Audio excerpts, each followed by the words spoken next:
In this video, you'll learn how to fix the issue of Claude Code not responding. By following these steps, you will troubleshoot and resolve the problem effectively. Begin by closing your Visual Studio Code terminal. This action ensures that any previous commands or processes are halted. Once the terminal is closed, open a new terminal window. You can do this by navigating to the terminal menu and selecting New Terminal. After the new terminal appears, enter the command Claude and press enter. Check to see if the application responds as expected. If Claude does not respond, the next step is to check your network connection. In the terminal, type ping 8888 and hit enter. This command tests your connection to a stable server. If the ping fails or shows high latency, it indicates that Claude cannot connect to its server. In this case, consider switching to a more stable network, such as your home Wi-Fi or a mobile hotspot. Sometimes your session may have expired, causing the application to become unresponsive.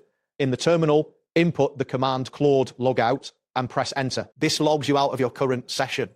After that, type Claude, log in, and follow the prompts to log in again. This re-authentication can often resolve session-related issues. An outdated or corrupted command line interface can also lead to freezing. To update the Claude CLI, type in pm uninstall-g at anthropic/Claude Code and press enter. This command removes the existing version. Next, install the latest version by entering npm install-g at anthropic/Claude Code. After installation, check the version by typing Claude-version to ensure it is up to date. To further diagnose the issue, test a minimal prompt. Open the Claude CLI again by typing Claude and pressing enter. Then type a very small input, such as hello, and see if it responds.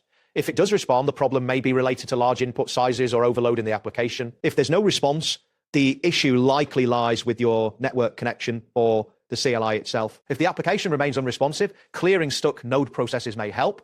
For Windows users, enter taskkill/f/imnode.exe quote in the terminal. For Mac or Linux users, type pkill node. After executing this command, restart your terminal and try running Claude again. If you were attempting to paste a large text input, consider reducing the input size. Split the text into smaller parts and submit each chunk individually. Large inputs can cause the CLI to freeze, making it unresponsive. Finally, if all else fails, check your firewall or proxy settings. Disable any VPN or proxy temporarily to see if that resolves the issue. Ensure that your network allows HTTPS connections to the Claude servers.